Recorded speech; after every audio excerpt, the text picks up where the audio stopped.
I'm going to talk a little bit about what I believe to be a revolution that's happening right now on the internet. I think today what we are seeing is a seismic shift online away from negativity and towards positivity, which is why I'm really excited to be here to talk about my company, SoulPancake. SoulPancake is a media and entertainment company, but we're a little bit different from most media and entertainment companies in that we have a mission. And our mission is to create inspiring content that is about the human experience. And sometimes it can be very deep, and sometimes it can be very touching and moving, but in the end, it's always about joy. So I think we've done a pretty good job of that, partly because we are amazing storytellers, but also in part because this shift is happening online. And I hope that by the time I'm done talking, you'll agree with me. So a little bit about myself, because everyone always asks how I got involved with the weirdly named company.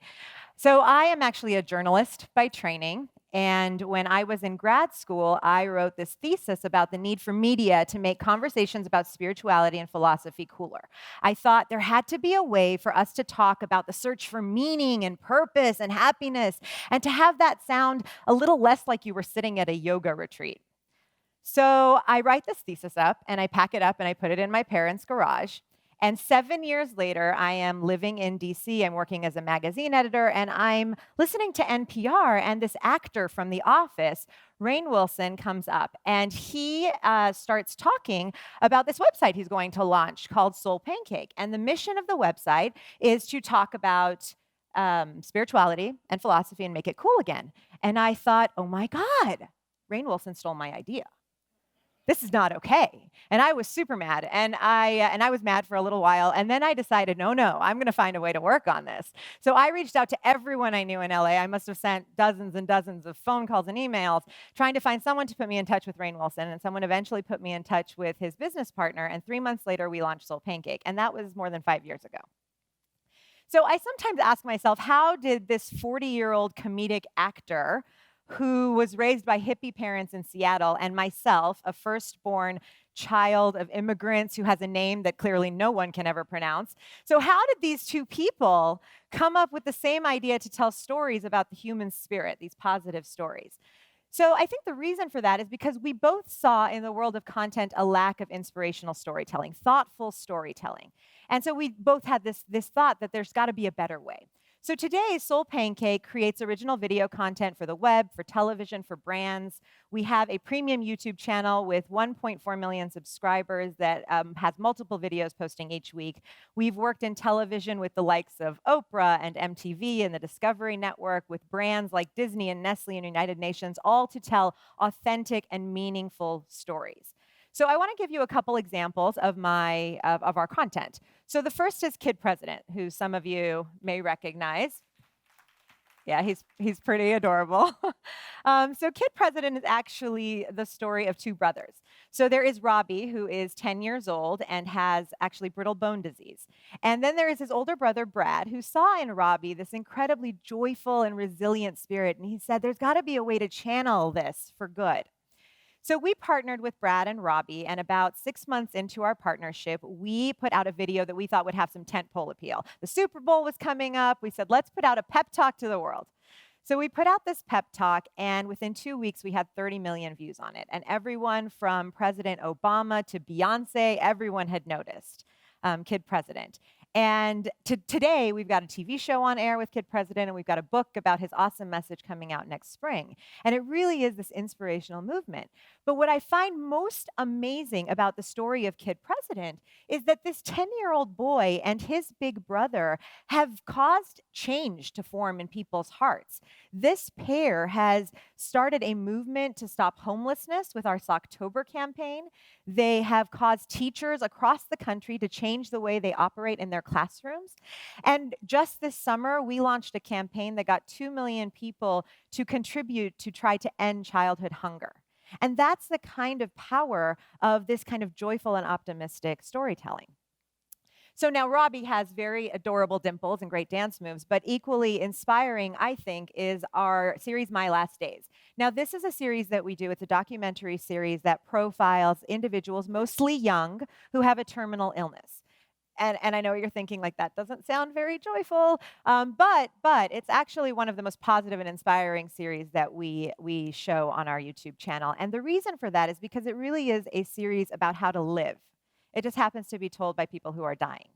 So the last episode of the first season of My Last Days profiled a young singer-songwriter named Zach Sobiech. Now, Zach was 17, and he had been diagnosed with osteosarcoma, and doctors had given him about 3 to 6 months to live.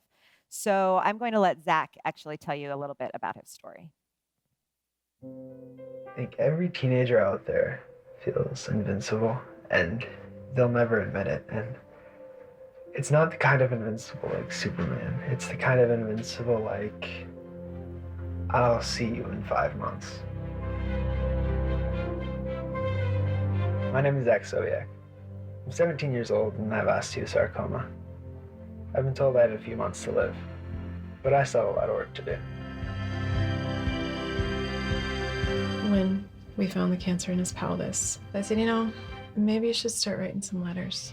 Music is a way I can express myself without having to, burden everyone else.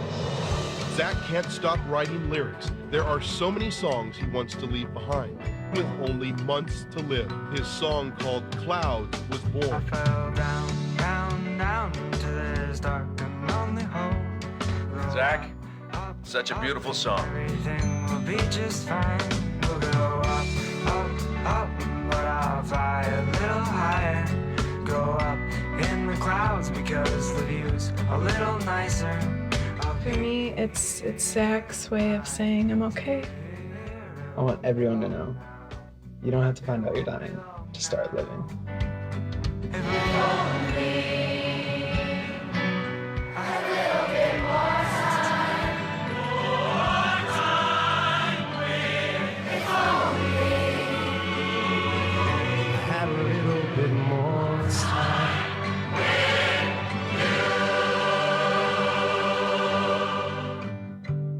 Thank you, Zach. You've written a great song, dude. It's a real pleasure to sing it and sing it with you.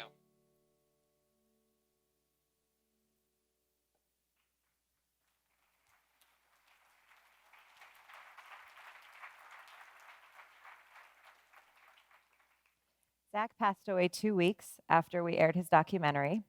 But by the time he passed away, more than 22.5 million people had seen his story or heard his song Clouds, which actually went to #1 on iTunes. And the community that was built around Zach online helped to raise nearly $1 million for osteosarcoma research. And I think what we've witnessed at SoulPancake is the power of joy in action. I think that that's the common thread that has catapulted us to the Zeitgeist. And I think it demonstrates this shift that's happening online towards happiness. So one of the things that I find really, really fascinating about all this is that this is something that's happening across the board. If you really pay attention to what's happening online right now, you'll see these sparks of joy popping up everywhere. I think it's the reason Upworthy is so successful. You've got Huffington Post and Yahoo all launching platforms for good. Pharrell's Happy became an international phenomenon. Joy is infectious. And I think one of the reasons that this is happening, there's 2 reasons I think that this is happening. One is that, again, joy is like this, has this ripple effect. The same way a bad mood can rub off on the people around you, joy has the same way to influence hearts and minds that surround you. But I also think millennials are craving this kind of content that matters. There's an interesting study that I read about earlier this year. A group in New York has been looking at what college graduates, what they want to have in their jobs post-graduation. And for the last 10 years that they've been doing this study, the number 1 and 2 things that the college graduates are looking for are money and location. How much am I going to make to do this job, and where do I have to live? And for the first time this year, money fell to the number 2 spot. And the thing that took over as the number 1 spot that millennials, post-college grads are looking for is a sense of purpose or meaning in the company they work for.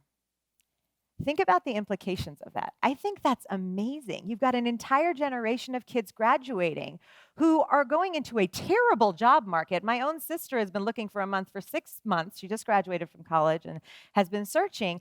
But that doesn't matter to them, how much I make. None of that matters. They just want to do something that means something to them. And I think that's really powerful. So I think we have a choice to either be part of this movement towards joy and positivity online or to ignore it. And I think the wise thing to do is to pay attention and be part of it. And if we want to contribute to that momentum towards positivity, I think there's two things we can do. The first thing that I have seen to be true at SoulPancake is that we have to choose kindness.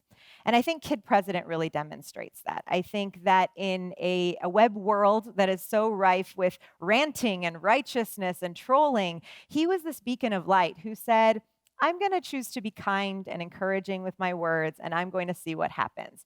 And I think we saw the power in that. And I think those kinds of stories are out there. SoulPancake is not the only kind of storyteller that is telling these kinds of amazing stories. There are amazing, mind-blowing, awe-inspiring stories out there, and it is our responsibility to share them. And I'm not saying that we have to ignore the negative or the difficult parts of life. My Last Days is a perfect demonstration of that.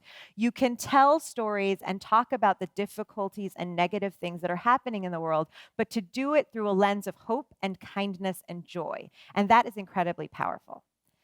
And I think the second thing that we can do to help propel this momentum forward is to really rebel against the culture of comparison online. There is a great quote that I love, and it goes, "Comparison is the thief of joy." The thief of joy. And the reason that I love this is because I really think you can see it come to life in social media.